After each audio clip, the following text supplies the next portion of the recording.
안녕하세요. 오늘은 일본 조선업이 경쟁력이 최근에 많이 저하가 됐습니다. 그 저하된 이유 중에 하나인 몰 사건에 대해서 한번 알아보도록 하겠습니다.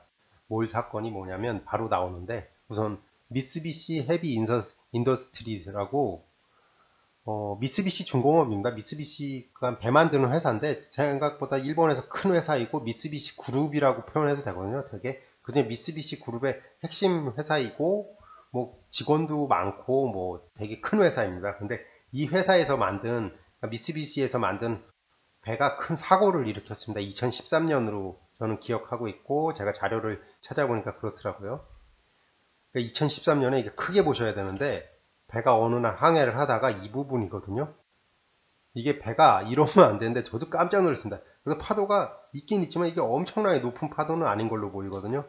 이 배가 이게 동강 보이시나요? 이렇게 이런 식으로 저걸 확대한 사진인데 이게 문제가 이게 균열이 생기더니 이게 댕강 배가 이게 잘라졌습니다. 그래가지고 이 전체 화물을 다 망가뜨린 사건이 발생한 거죠. 그러니까 배가 이렇게 동강 잘라졌다라는 게 이 부분이 이게 엄청난 사건이었습니다. 이게. 그래서 이때부터 저라도 이 회사에 대해서 이 회사를 어떻게 믿을 수가 있겠습니까? 근데 미쓰비시에선 자기네 잘못 아니다 막 끝까지 우기고 막 소송 걸고 뭐 이런 걸로 알고 있는데 미쓰비시가 이 사건이 발생한 다음에 자기네 잘못 아니라 그래가지고 몰이 뭐냐면 이게 미쓰이 오사카 라인인가 하여튼 해운 회사로 알고 있는데 하여튼 뭐 그 회사에서 1억 3,500만 달러의 뭐 소송을 걸었고 그 이유에 대해서 이게 선주죠. 선주 회사에서 그래서 주장을 했어요. 이런 식으로 이게 또 이거 보고도 너무 놀랐는데 뭔가 미쓰비시 헤비 인더스트리스 디자인 앤드 컨스트럭션 오브 더 C 시리즈 컨테이너 십 워즈 디펙티브. 근데 디펙티브라는 소리가 그러니까 결함이 있었다. 그러니까 니네가 그 MHA 미쓰비시에서 만든 거는 그리고 미쓰비시에서 만든 did not take all necessary measures to construct 더블 스트럭처 뭐 이중 구조로 만들어야 되나 보더라고요. 더블 보텀 이중 구조. 이건 제가 전공이 아니었는데 이게 in particularly the middle section and to provide sufficient hull strength. 그러니까 이거를 이중 구조로 제대로 잘 안 만들어 가지고 이게 provide sufficient 충분한 hull strength 그러니까 뭐 스트렝스는 아니까 힘을 뭐 이게 주지를 않아서 이게 배가 문제가 있었다. 그러니까 이 선주가 이제 화가 나가지고 조사를 한 거죠. 뭐 자기네들이면서. 그러니까 기본적으로 설계하고 건조할 때 뭐 필요한 거를 안 넣었다. 전 이걸 보고 이제 우리나라에서 이제 부실공사 얘기 나오잖아요. 뭐 철근을 얼마큼 넣어야 되는데 철근을 안 넣었다. 뭐 시멘트를 뭐 낮은 품질의 시멘트를 넣었다.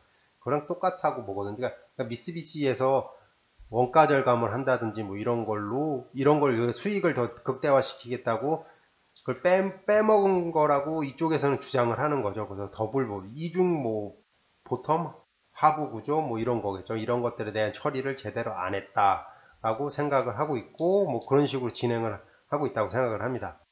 그러니까 과도하게 원가 절감을 하면 안 됩니다. 그래서 미쓰비시 주가를 보더라도 이게 2013년이죠. 저 사건이 터졌을 때 뭐 그때 뭐 이 별로 떨어지지도 않는데 우리 이런 해양 사고가 그렇게 많지가 않은데 그러다가 이게 주식을 병합한 것 같은데 그래도 다시 이제 이번에 이런 사태가 있다 그래도 이 사태 때려도 마이너스 40%를 하고 있고 이 주가가 별로 회복을 못 하거든요.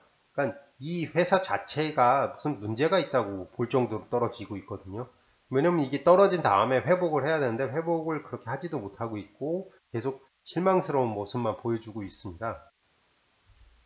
뭐지 참고했던 자료들은 이렇고 하여튼 이런 것들이 쌓이다 보니까 이제 조금 비싸더라도 이게 좀 확실한 고객들한테 안 줘야 되는데 그걸 안 주는 것 같아가지고 이게 일본 조선업의 미래가 진짜 더욱 암울할 것으로 생각하거든요.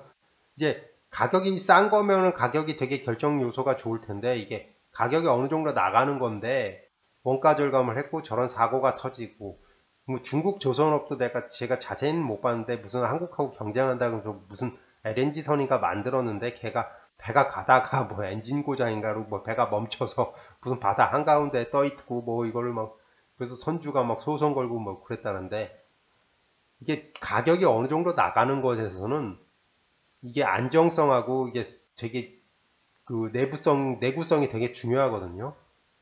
이거를 확보하지 못한 것으로 보거든요. 그래서 진짜 일본 조선업 미래는 저는 저 사진 보고는 일본 조선 특히 미쓰비시에다가는 배를 맡길 선박 회사들은 그러니까 선주 회사들은 많지 않다고 생각을 합니다. 그리고 선주가 분석한 사고 발생 원인도 저는 이게 기본적인 거라고 생각을 하거든요. 기본적인 거를 지키지 않은 것으로 보여가지고 저도 이거는 정확히 모르는데 하여튼 치명적인 걸로 봅니다. 그러니까 한국 조선업이 지금 되게 잘하고 세계 1등이라는데 진짜 이걸 반면교사로 삼아야 됩니다. 반면교사로 삼아서 비용 절감보다는 진짜 안전하다, 우리가 튼튼하다 이거를 계속 어필을 하면서 비용, 그러니까 가격보다는 이런 걸로 밀고 나가야 될 거라고 하거든요. 진짜 선주들도 이게 1, 2년, 3년 쓸 거 아니기 때문에 최소 10년, 20년 가까이 쓸 텐데 아마 배 한번 만들면 최소 20년 쓸 거를 그런 식으로 가격보다는 다른 요소를 되게 중요시하면서 선택할 거라고 봅니다. 이게 저희 이 상으로 오늘 얘기 제가 말씀드렸고 제가 이게 전공 분야도 아니고 잘 모르는 분야인데 저도 깜짝 놀라서 배가 동강 부러지면서 이게 침몰하는 걸 봐가지고 이게 놀래가지고 한번 찾아봤는데 제가 잘 모르는 분야다 보니까 제가 찾는데 한계가 있었습니다. 그래서 틀리거나 잘못 말씀드릴 수 있으니까 이건 너그럽게 보시고 뭐 댓글이라든지 메일 남겨주시기를 좀 부탁드립니다. 제가 잘못 말씀드려줬으면. 이 영상 또는 또 자료는 그러니까 참고 용도로만 사용해 주십시오. 또 마지막에 드리는 말씀이죠. 투자 책임은 모두 해당 투자자에게있습니다. 참고만 해 주십시오. 구독과 좋아요 부탁드립니다. 다음 유튜브 영상 제작에 정말 큰 도움이 됩니다. 시청해 주셔서 정말 감사합니다. 오늘 하루도 행복하세요.